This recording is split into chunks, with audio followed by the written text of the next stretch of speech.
begin with a personal note of this conference. I've tried to be at every conference over the years, and pretty much decided that I would not attend this conference.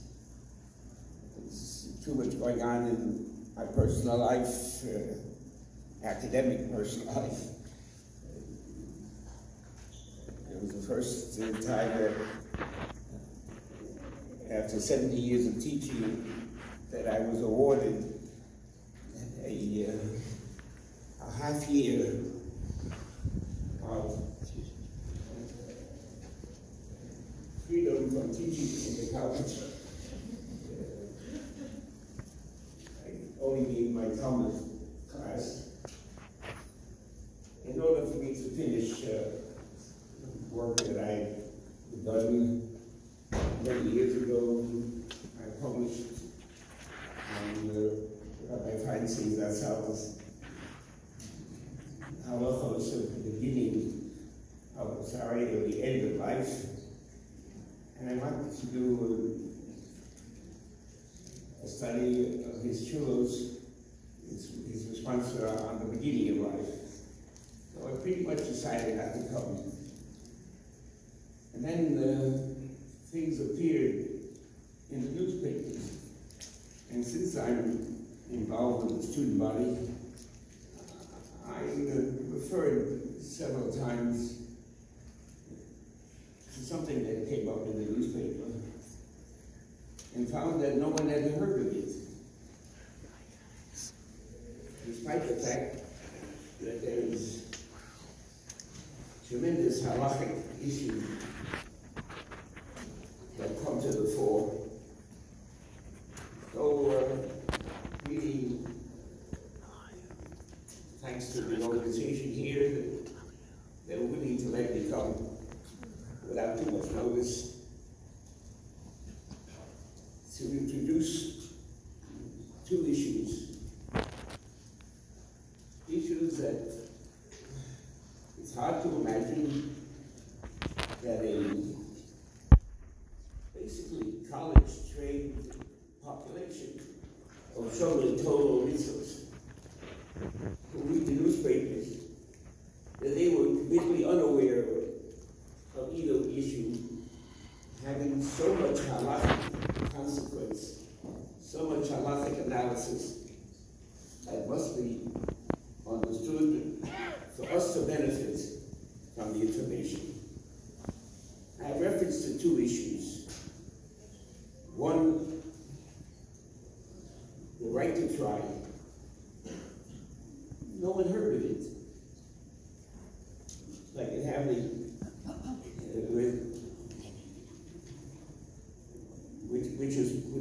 which is my instrument here.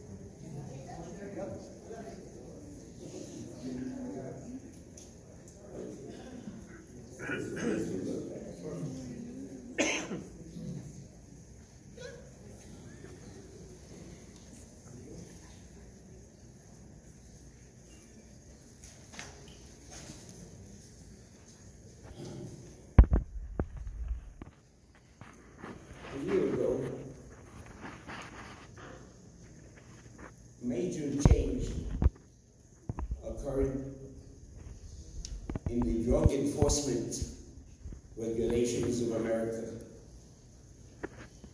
The right to try law, as you read it, a new pathway for terminally ill patients who have exhausted the government-approved options, which means the use of drugs that have received approval with the FDA. A doctor can prescribe a drug that has not yet passed the so-called three-phase requirement phase involves basically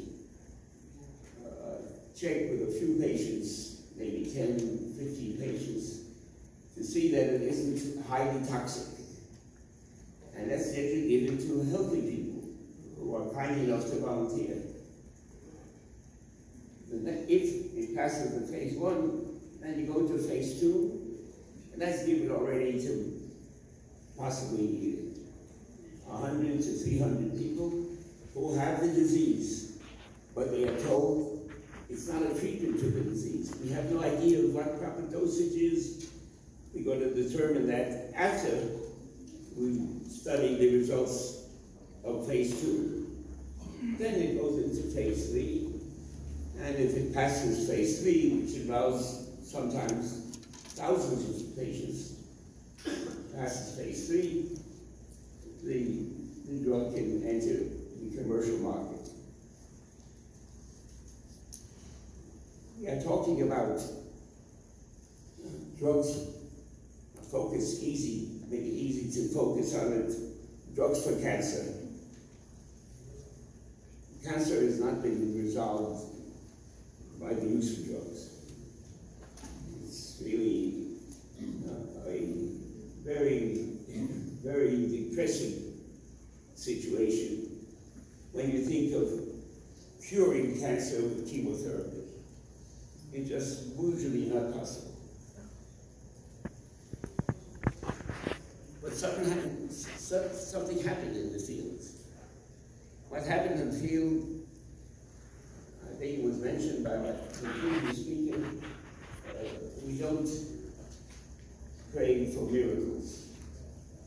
So when you say the Amidah, the Shmon Esrei, and you come to w019, you have a problem. Someone is ill in the family. Should I include his name when I say Shlach Refuah Shlema, right? Look. Yaakov, Rivka, Sola, Leah, who it was. And usually,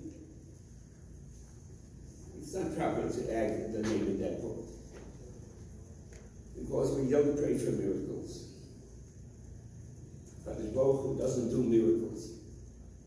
Kadosh Baruch Hu runs the world as he understands.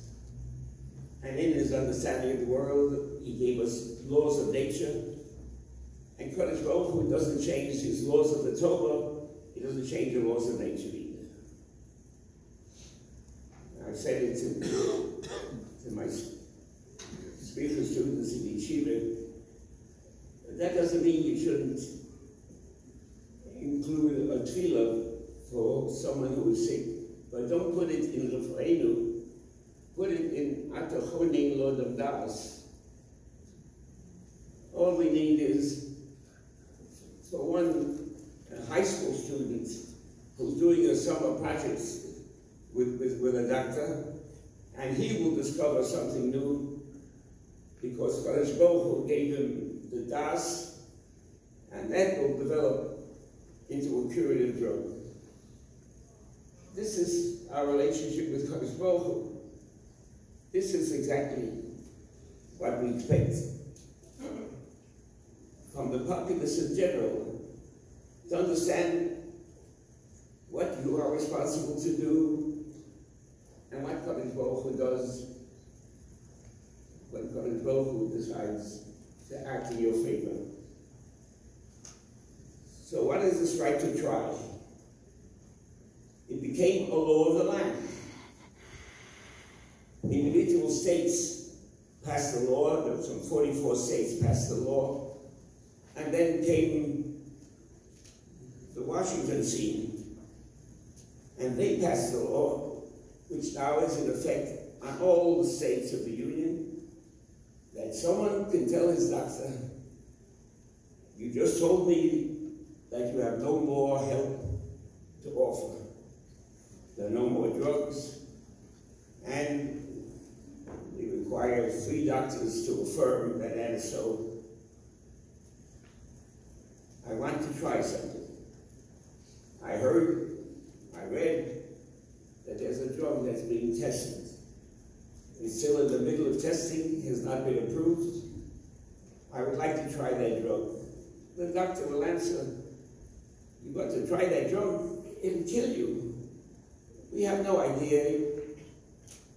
Well, it passed phase 1. If it passed phase 1, I think it's not likely that it'll kill me. It not may be of any help. It may make me sick. Most likely won't kill me. On that basis, the doctor can call right to the FDA and then contact a colleague who's working on this new drug, contact a company that sponsors a new drug. If you've been aware of what's happened in the field, big companies have been gobbling up little companies, many of them from Eretz Israel, where young researchers have become millionaires or billionaires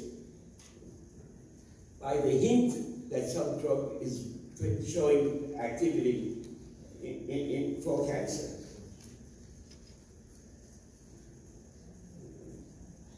You can please read through who qualifies for right to try.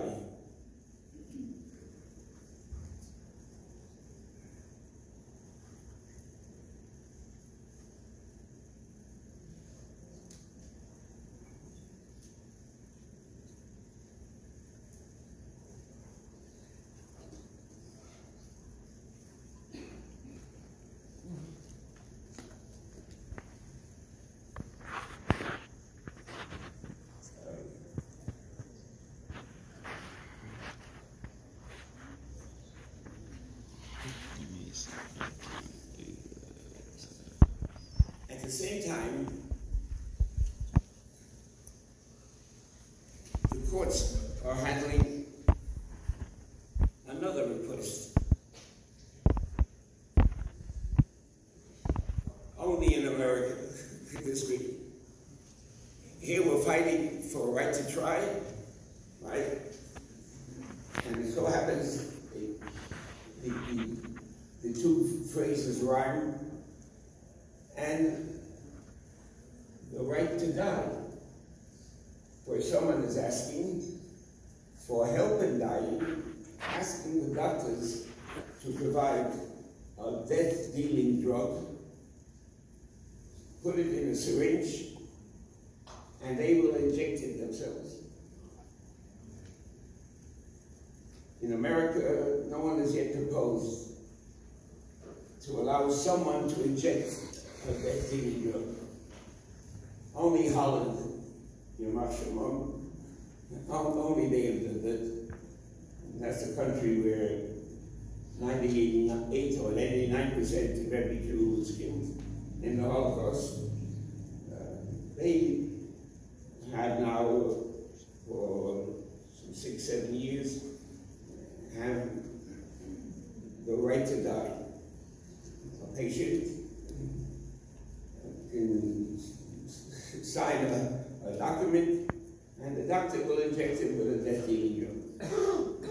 And history has shown already that many doctors have injected patients who didn't want to die, who wanted to live. And in America, that's not being considered yet.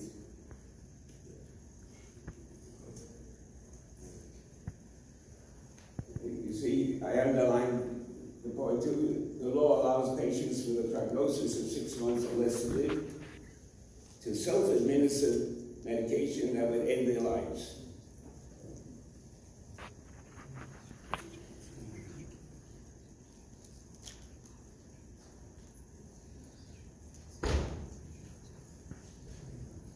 What does the Torah say? Does a person have a right to die? Of course not.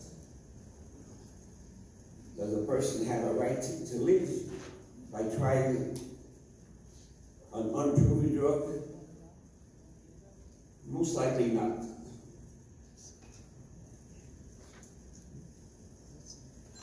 An unproven drug means, on one side, it's a possibility of it being of value.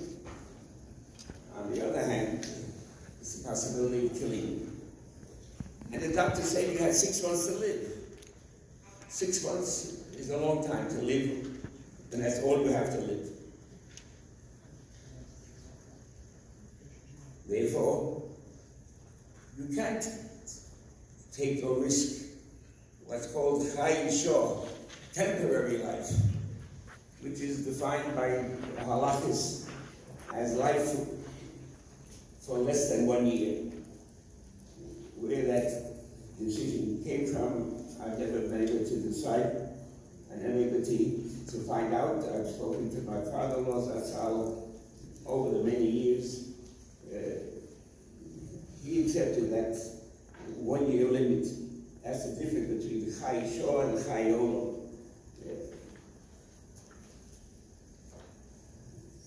What does the Gemara say about it? So here you have, I put it, the text, especially for the women who, in yeshiva, the big political issue is the fact that the women want to study Gemara. And that's not nice for women to study Gemara, that belongs to men. But suddenly, we find, I must admit, one of my granddaughters is possibly the most public promoter of Talmud for women. Take a look what the Talmud says. Is there a pointer on here?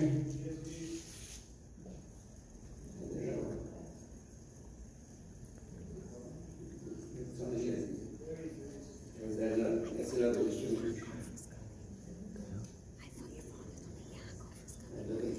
Jacob works for a living. No, this one. Huh? Oh, I come. He called me when I come. Esther was very nice to let me come.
Okay.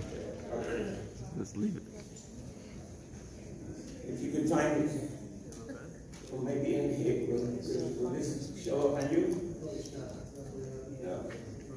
Okay. No.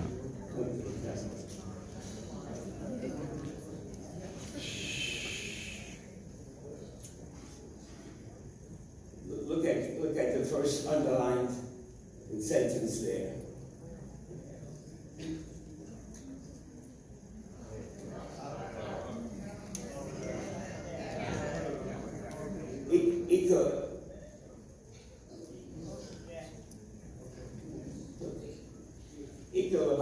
See, you pick up, I added underline, the first underline.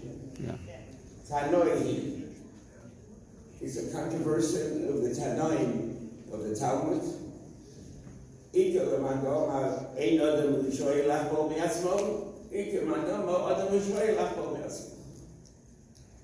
Some say a person has no right to injure himself.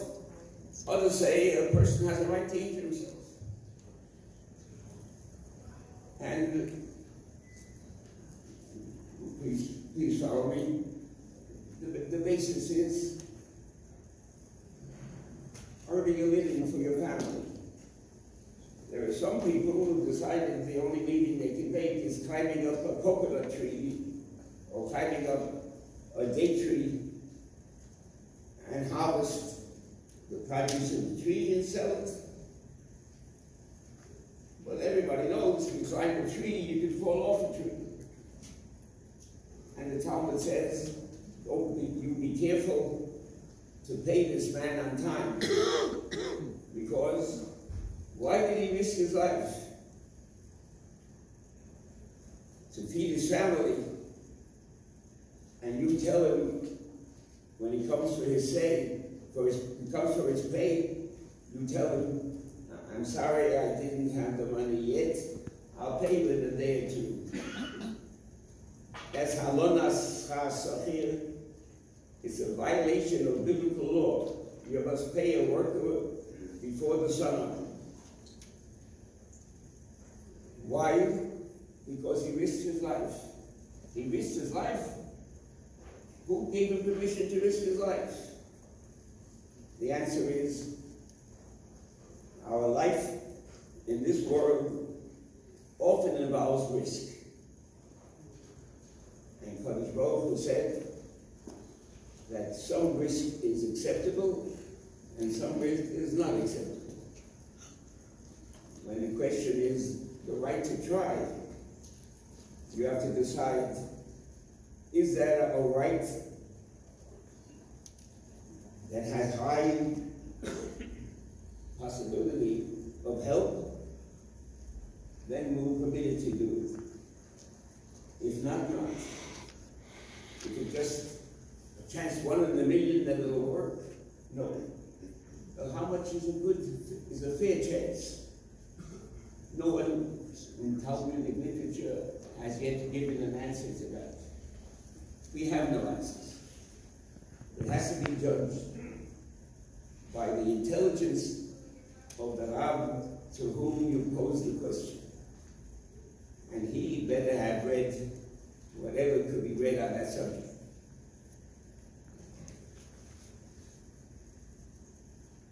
Everybody agrees, so it seems from the literature, that a 20% chance of success is adequate if you're dealing with a certitude of 6 months and no more. If all he has is 6 months to live, so he's risking 6 months with the possibility of an extended life, that's a fair gamble. But if it's a chance, 1 in a million, there's no basis to think that will work. That's a lot of what has been transmitted over the generations. Miraculous cures, if you do this, do it, and then it'll work out. There has to be some scientific basis for hope of success.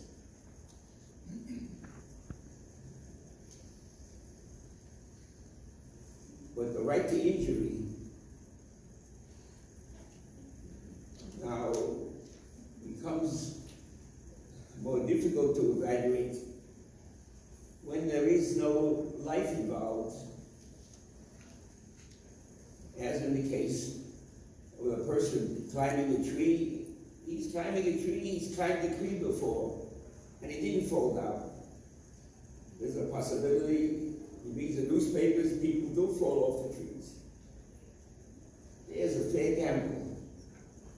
But if it's something that doesn't contribute a value to the individual, and certainly if it doesn't contribute a value to the world, there's no permissibility to do it. This opens up a whole new area. You people can add the examples yourself. Can I go skiing? Can I go ahead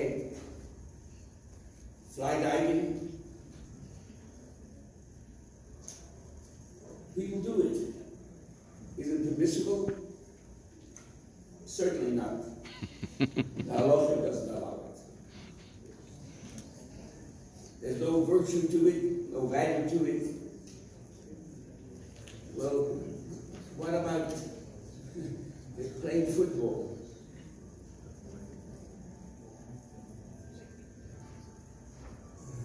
I mention that only because... Excuse me, everyone, I'm sorry to interrupt, but who's ever parked and parking lot on the south side, please move their cars will be towed. Which one? South. The big one? I studied the subject. I came across a responsive Rabbi Feinstein, where he answered the question about playing ball in which there is a danger of the individual being injured. And what he says is, the people who play ball are not injured regularly. It's a rare occurrence. And therefore, you can play ball. What do you do now that the reports come in that people playing football, every one of them has brain injury before they finish their career as football players. Football may be prohibited. Football has to be modified so that it shouldn't be as dangerous a possibility of concurrence, of concussion as it is. Someone who wants to live a life of Torah has to allow the Torah to instruct in all areas of his life. That's one of the great benefits there. Those who study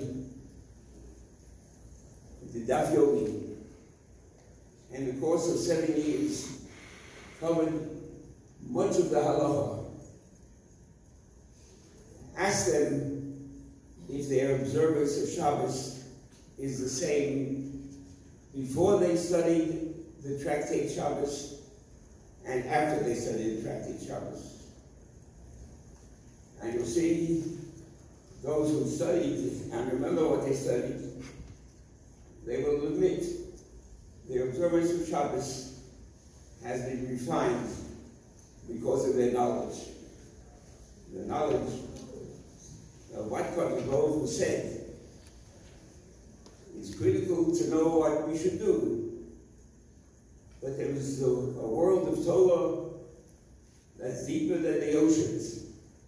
And unless there is an ability to cover the text, as Baruch Hashem, we have a great success in the yeshivas nowadays, and I tell you, and in some of the girl colleges as well, where students are studying the text in its original form, down to its historical development.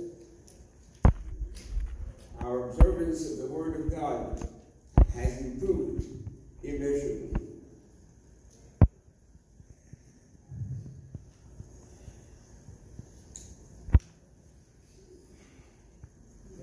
Let's see how we decided on this.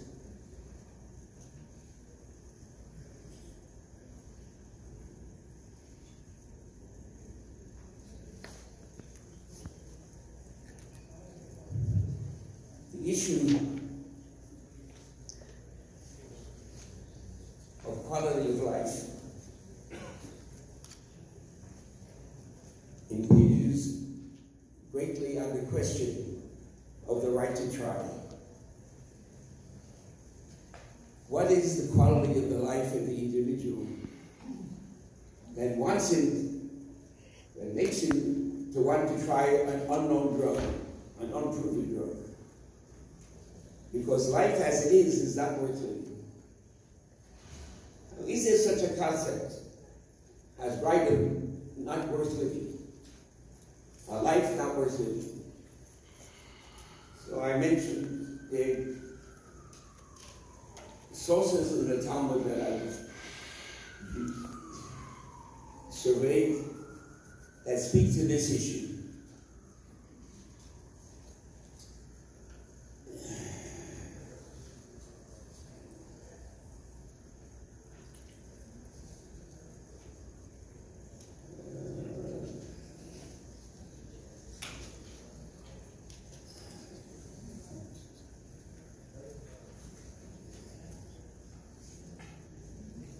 First I mentioned is Ksuba 77b.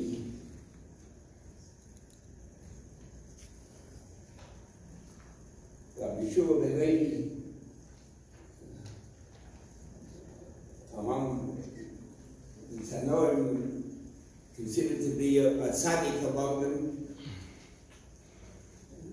Kadosh Baruch Hu controlled all his actions to the point that he had a familiarity with the angel of death, with the Malach HaMavis. They would meet regularly and discuss issues. Maybe study Torah together. One day, he was walking with his friend, the Malach HaMavis, and asked him, "Where is my place in Gan Eden?" He said, "Fine. I'll show it to you." He showed him his place in Gan Eden, and the Yeshua ben Levi jumped into Gan Eden. The Malach reached down to drag him out, and Yeshua ben Levi responded by an oath, "I swear I will not come out." Well, that was a problem. So they referred to Kadosh Baruch Hu. And Kadosh Baruch Hu had to answer. And he said, check on this man's record, Yeshua ben Levi's record. Did he ever violate a vow? Did he ever, was matir a neder? Did he ever ask a neder, a promise, right, to be rescinded? If never before, I'm not making him do it now, so leave him there. The Malach HaMavis said, "Okay, but he jumped down with my sword, and without my sword, I'm out of business." And Yeshua ben Levi refused to relinquish the sword. To which Kadosh Baruch Hu said to Yeshua ben Levi, "Give him back his sword. My people are in need of it." People need the out of death. We're not prepared for everlasting life, not since Adam and Chava ate of the tree of knowledge. And this, of course, is a highly mystical example, but I cite it because it sets the tone. That follows the Gemara in Ksubos. It's the story of the great Rabbi, the author of the Mishnah, the compiler of the Mishnah, rather. He was terribly ill and was suffering greatly. Most likely, it sounds like a stomach cancer, intestinal cancer there. And the Talmidim were praying for his cure, for his success. His maidservants saw how he was suffering. As long as they were praying, the Malach HaMavis couldn't come in. And therefore, she disturbed the prayers by throwing down an urn from an upper floor. The prayers were disturbed, and the life of Rabbi Nanossi left him. And the Gemara, the Talmud, praises the maidservant, that she understood what proper behavior was. This is not a prayer for you should live. It's a prayer to let him die. That's the first real big opening, an actual case in Jewish law where it's possible to favor death over life. Because that life, a life of pain, a life in which the individual is divorced of society, that is not considered worth living. So, move it, I'll develop this with examples from the Talmud. So you have the next case already.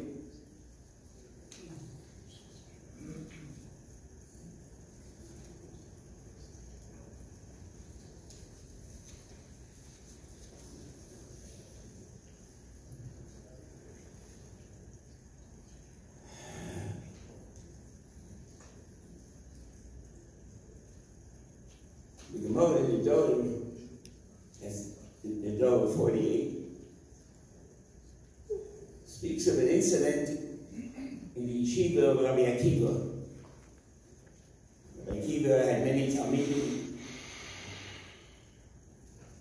One of them took ill, and strangely enough, no one visited him. These are talmidim, the princes of our soil, the best of our people. And somehow, this fellow student got lost in the shuffle. Rabbi Akiva had asked about him, said he was ill, went, and Rabbi Akiva ministered to him, made sure that he had people taking care of him, etc., etc. Then he came back to the yeshiva and rebuked his students. And as explained by the famous commentary of Rabbi Nissim, his rebuke was as follows: you neglected your friend, he needed your help. If you could have helped him, why didn't you? And if you tell me you knew that he was beyond help, he was so sick that help would not make any difference, then why didn't you pray he should die quickly? That's the first example of someone who's supposed to pray that someone should die.